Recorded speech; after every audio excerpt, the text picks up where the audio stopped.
गणित उलटत आहेत, कुणी कोणत्या पक्षात जात आहे आणि एकंदरीत राजकारण महाराष्ट्राचं कसं चालू आहे? तसं तर सध्या खूप बिघडलेली वाटते मला परिस्थिती. एक्सपेक्टेशन ॲज स्टुडंट्स आमच्याकडनं खूप सारे एक्सपेक्टेशन्स आहे गव्हर्नमेंटकडून, पण गव्हर्नमेंट त्याचं पूर्ण ऑपोजिट करते.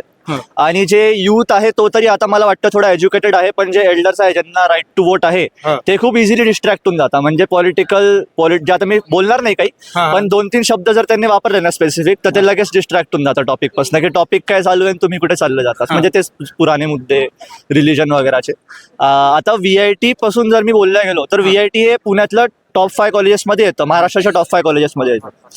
ते असून सुद्धा इथे फॅसिलिटीज खूप कमी आहेत, जे की कॉलेजने तर त्यांचं 100% दिलेलं आहे, पण गव्हर्नमेंटकडनं बऱ्यापैकी फॅसिलिटीज जे आहे ते कमी आहे. जसं कन्स्ट्रक्शन कमी आहे, खूप कंजेस्टेड एरिया आहे. म्हणजे कॉलेजचा एरिया खूप असा स्पेशियस असायला पाहिजे, पण इथचं जे मागचं पूर्ण परिसर आहे तो खूप जास्त कंजेस्टेड आहे. तिथे काहीच डेव्हलपमेंट नाही आहे, स्टुडंटसाठी अकोमोडेशन नाही आहे, स्पोर्ट्स फॅसिलिटीज नाही आहे. जर कॉलेजमध्ये स्पोर्ट्स फॅसिलिटी नाही भेटणार तर तुम्ही ऑलिम्पिक्समध्ये मेडल्स कसं काय आणता?